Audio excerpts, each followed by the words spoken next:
Okay, rock and roll. What's next?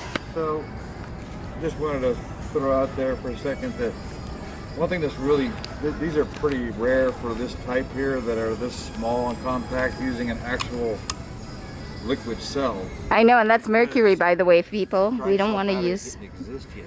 They really weren't even invented yet. For $10 in the 1800s, right? Yeah, I mean, these were fairly unusual to see these really beat up because anybody who had the money to buy these back then, which wasn't everybody, right? Didn't throw them around. Yeah. Yeah. But point being is like, so getting away from having to have somebody else crank something to get a good zap. Then they'd have a battery operated device. So which one came first? This one first, right? This was earlier, and there's different variations of this that date back even further than this. Okay. And nice. so then, roughly about 1912, 1913 in there was a predecessor of this design that came on the market. You know, they're, when I say market, more like door-to-door salesmen, right? Right. I imagine that's what they did to do it, right? Or well, come to places. Because like the claims they were making about what it could do was so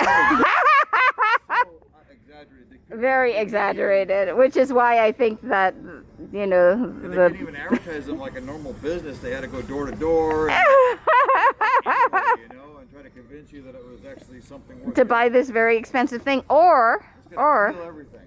Like I think these battery things might have been used by doctors. Seriously. Yeah, and I mean there was a lot of practitioners. I mean the portability of all this sort of things was a common trait. Regardless if it was like kind of cheapy made or really elaborate. Yeah. And a lot of the companies that made the really elaborate like diathermy machines and stuff like that, even back then, there's still companies that are still in business to this day, making, you know, hospital equipment. I think we'll have to look at some of these companies. What do you think?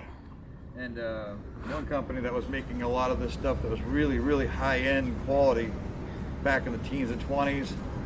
It was Macintosh, the same company that made some of the best stereo, like audiophile stereo amps and equipment that a lot of people still are highly sought after all the way through into the 70s, and they're really one of the best companies for sound systems. They were making this kind of stuff back in first. Well, you know, it's like, hey, whatever sells. No, I'm kidding. Exactly.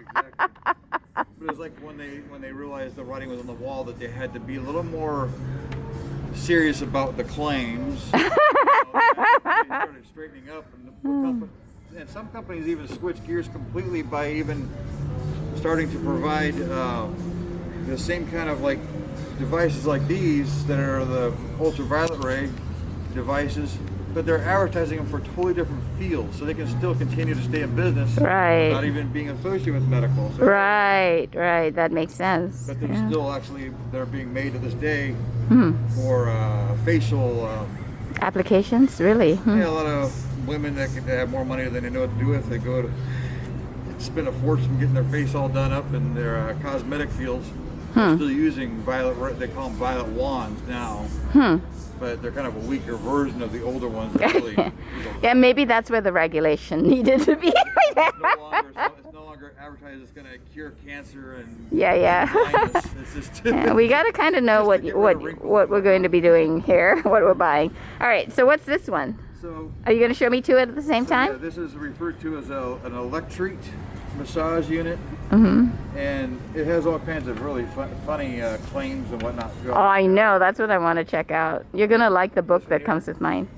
You can hear it buzzing. I hear it. Yeah. And it does send a pretty good zap through it. How is it powered? The same as this, except this is like when dry cells became invented. What? It actually used batteries? It uses D-cell batteries. What? This particular one is from about, I think it was the patent on this is 1919. Oh, wow. I think the patent's on here in 1919, I believe. It was like a $29.50. In 1919. And this thing here says right on the metal itself, price $15. Wow. Yeah, I know. It's so funny. They put the price on it. Yeah.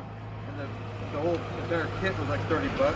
Uh-huh. These are just different accessories that are of the same manufacturer, you get different sponges. I see, but there would be a separate sale. Yeah, and this right. Well, if you can buy more stuff for it, and Yeah, then yeah. end up with 2 boxes by chance. Uh-huh. But this is like a sponge applicator, Nice. and you have different. Sort of. and even an electrified brush.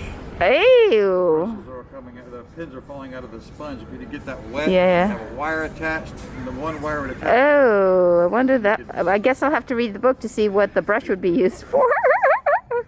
I don't know. Would it make your hair grow or fall out? All right. So, all right. I know, really. Let me come in. I'll take a photo and then do a close-up video. Candy.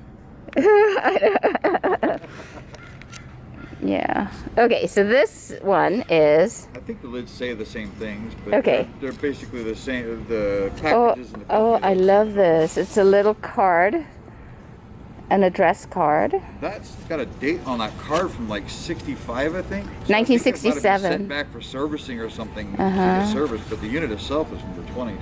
Right, replacement parts. Your repair cost is $3. Electreat Manufacturing Company, 608-12, Northeast Monroe Street, Peoria, Illinois, 61603.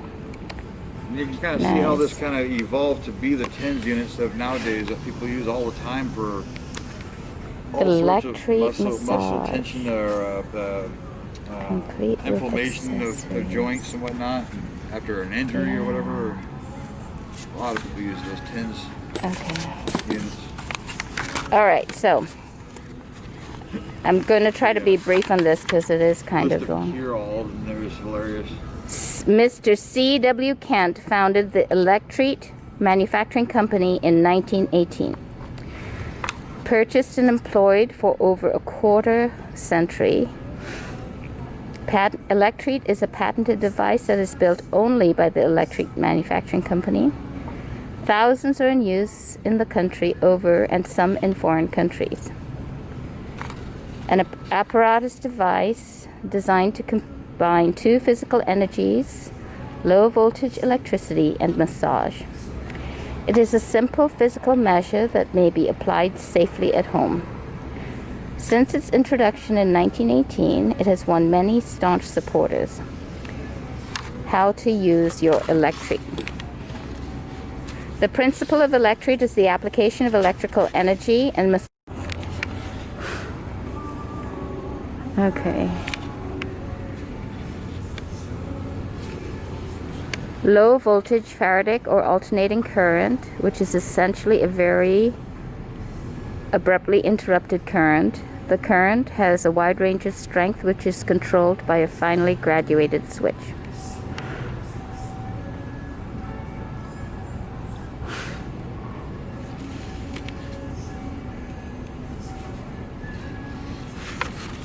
Okay, ooh, pictures. How to start.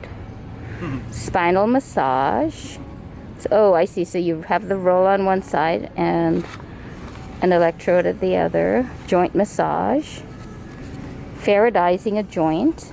Oscillography. You can see, as I was saying, there's still modern stuff that's available at most, like get well therapy, physical therapy type centers from people having injuries of various sorts that still use equipment that's I want the same way. I want the weight loss one. They haven't Extension quite made that one yet. applicators. I mean, there's Oh, wait. plenty of things that claim. Here's the disclaimer. We make no claims for the therapeutic and medical properties of Electreat other than as a possible carrier of unrecognized qualities. And here are some endorsements. Yeah, those just testimonials. Those are hilarious. Very fun. Okay, pictures.